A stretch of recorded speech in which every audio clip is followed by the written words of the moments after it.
Vote পরবর্তী অশান্তিতে তৃণমূল নেতার যাবজ্জীবন। মালদায় দোষী সাব্যস্ত তৃণমূল নেতার যাবজ্জীবন। ভোট পরবর্তী অশান্তিতে মালদায় প্রথম সাজা ঘোষণা। সিবিআই এর দায়ের করা মামলায় তৃণমূল নেতার যাবজ্জীবন। সেবক দেব শর্মা রয়েছেন সঙ্গে। সেবক, একদমই দেখো, ভোট পরবর্তী হিংসার যে ঘটনা, এমন 55টি মামলা তদন্তভার গিয়েছিল সিবিআই এর হাতে। আর এই তদন্তের মধ্যে প্রথম মালদা আদালতে সাজা ঘোষণা হলো আজ। পক্সো আইনে এই মামলা হয়েছিল। মালদার মানিকচকের একটি পরিবারের 9 বছরের শিশু, তাকে ধর্ষণ করার অভিযোগ উঠেছিল অবসরপ্রাপ্ত স্কুল শিক্ষক তৃণমূল নেতা রফিকুল ইসলামের বিরুদ্ধে। গত পরশুদিন তাকে দোষী সাব্যস্ত করে মালদা আদালত। আজকে তাকে যাবজ্জীবন কারাদণ্ডের নির্দেশ দেওয়া হয়েছে। একই সঙ্গে 3 লক্ষ টাকা আর্থিক ক্ষতিপূরণের কথা বলা হয়েছে। এবং এই যে রায়, সেই রায়ে খুশি নির্যাতিতার পরিবার, এমনটাই তারা জানিয়েছেন রায়ের পরে। এবং নির্যাতিতার পরিবারের দাবি, তারা বিজেপি সমর্থক। এই অবসরপ্রাপ্ত স্কুল শিক্ষক তৃণমূল নেতা, তিনি রাজনৈতিক প্রতিহিংসাজনিত কারণে এই ধর্ষণের কাণ্ড ঘটিয়েছিলেন। তারা এখন রায়ে খুশি। বেশ, এটা পক্সো মামলা। তাতে আসামি রফিকুল এলায়েজ ভেলু, ওকে লার্নেড কোর্ট লাইভ কনভিকশন দিলেন এবং 3 লাখ টাকা ক্ষতিপূরণ স্টেট ফান্ড থেকে যাতে ভিকটিমকে দেওয়া হয় সেটারও নির্দেশ দিয়েছেন। এবং 50,000 টাকা ফাইন করেছেন আসামির উপর।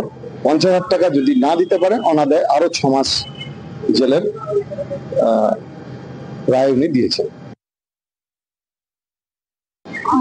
4 বছর হয়ে গেল আমার মেয়ের সর্বনাশ যে করেছে, ওর আজকে সাজা হয়েছে। আমি আজকে অনেক খুশি আছি।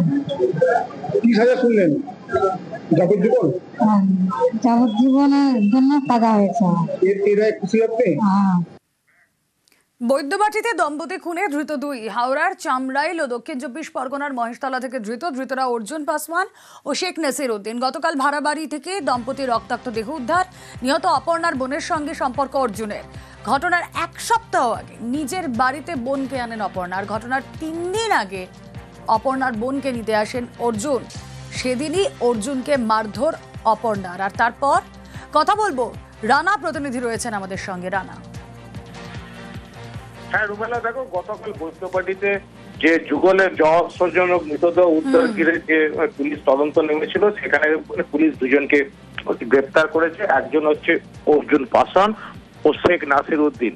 এই অর্জুন পাসওয়ানের জামাইবাবু হচ্ছে শেখ নাসির উদ্দিন। তারা 2জনে মিলেই গতকাল তারা বৈদ্যবাটিতে এসেছিল।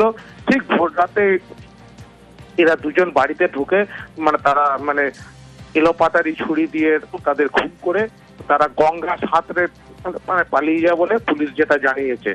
যেটা বিষয়টা হচ্ছে যে এই অর্জুন পাসওয়ানের পাসওয়ান হচ্ছে বিয়ে করেছিল রিম্পা মাঝি, অর্থাৎ অপর্ণা মাঝি যে মৃত তার বোনকে। সে তখন তার বাড়িতে নিয়ে রাখছিল, কিন্তু এই সম্পর্কটা অপর্ণা কিছুতেই মেনে নিতে পারছে না। গত 7 দিন আগে অপর্ণা তাকে তার বাড়িতে নিয়ে আসে। তারপরে 3 দিন আগে, ঘটনা 3 দিনই আগে, এই অর্জুন পাসওয়ান সে যখন রিম্পার খোঁজে তার বাড়িতে আসে, তখন নাকি অপর্ণা তাকে মারধর করে। সেই আক্রোশের জেরেই এই অপর্ণা মাঝি ও হচ্ছে মনীষ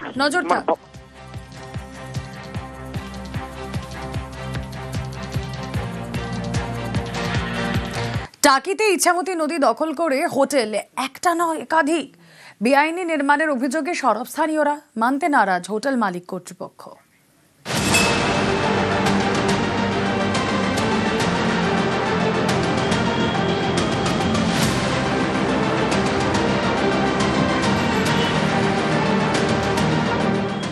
এটা ইছামতি নদী। এই দেখুন, নদী দখল করে তৈরি হয়েছে একের পর এক হোটেল।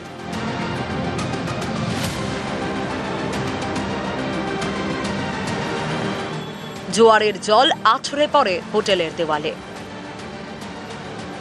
উত্তর 24 পরগনার টাকি, গা ঘেঁষে বয়ে গিয়েছে ইছামতি নদী।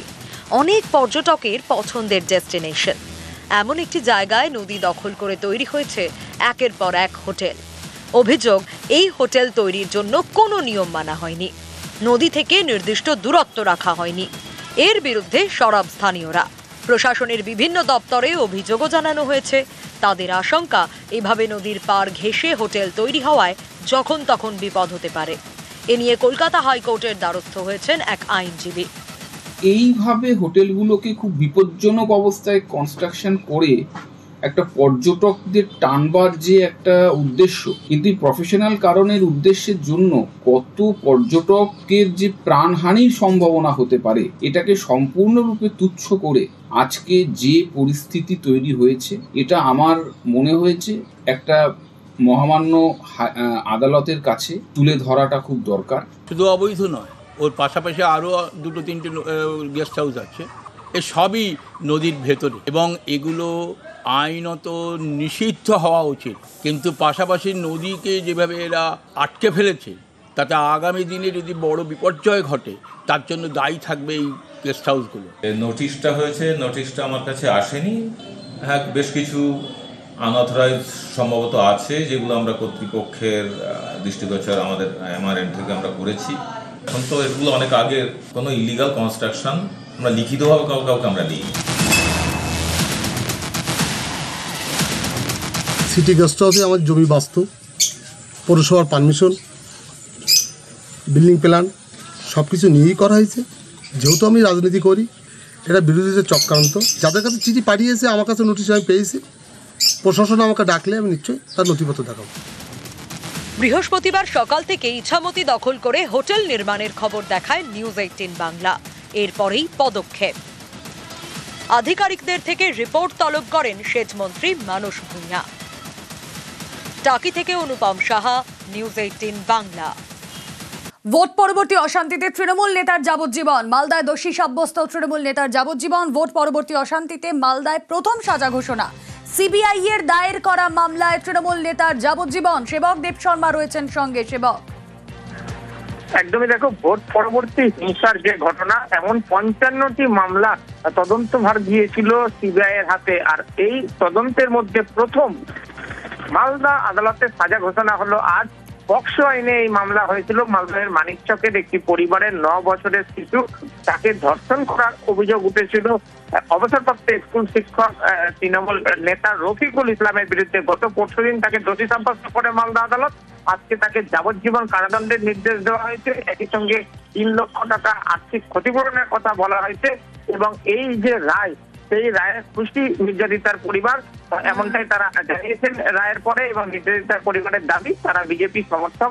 এই অবসরপ্রাপ্ত স্কুল শিক্ষক তৃণমূল নেতা, তিনি রাজনৈতিক প্রতিহিংসাজনিত কারণে এই ধর্ষণের কাণ্ড ঘটিয়েছিলেন। তারা এখন রায়ে খুশি। বেশ,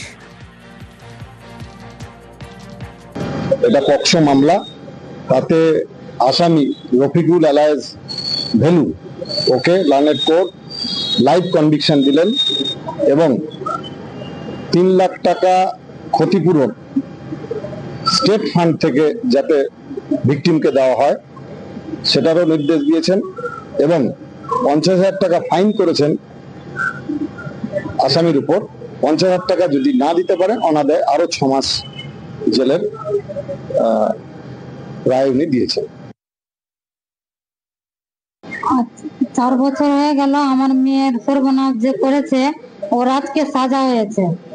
আমি আজকে অনেক খুশি আছি। কি সাজা শুনলেন? যাবজ্জীবন? যাবজ্জীবনের জন্য সাজা হয়েছে। খুশি আপনি? হ্যাঁ।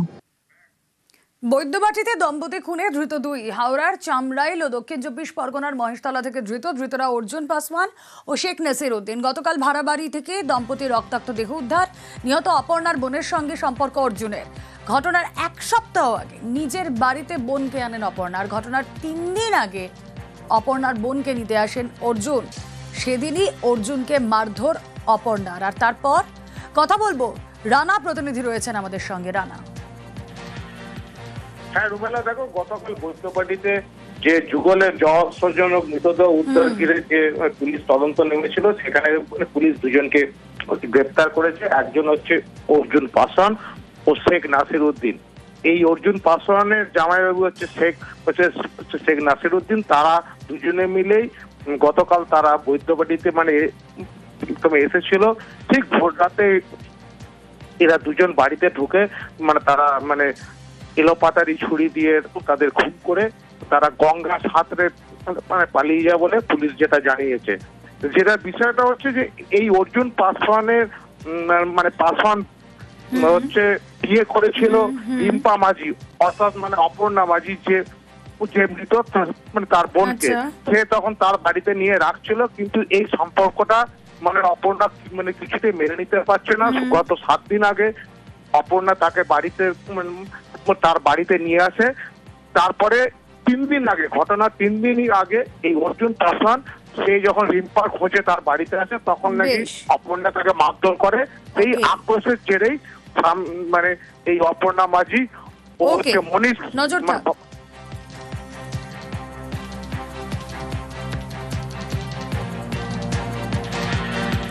টাকিতে ইছামতি নদী দখল করে হোটেল একটা নয় একাধিক বেআইনি নির্মাণের অভিযোগে সরব স্থানীয়রা, মানতে নারাজ হোটেল মালিক কর্তৃপক্ষ।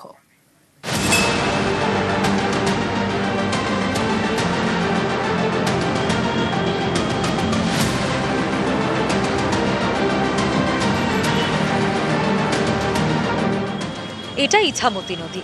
এই দেখুন, নদী দখল করে তৈরি হয়েছে একের পর এক হোটেল।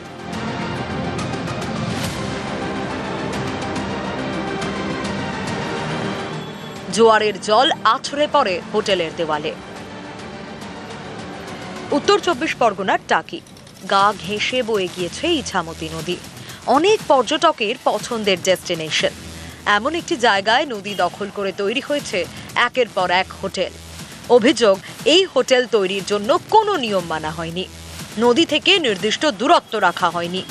এর বিরুদ্ধে সরব স্থানীয়রা। প্রশাসনের বিভিন্ন দপ্তরে অভিযোগও জানানো হয়েছে। তাদের আশঙ্কা, এভাবে নদীর পার ঘেঁষে হোটেল তৈরি হওয়ায় যখন তখন বিপদ হতে পারে। এ নিয়ে কলকাতা হাইকোর্টের দ্বারস্থ হয়েছেন এক আইনজীবী।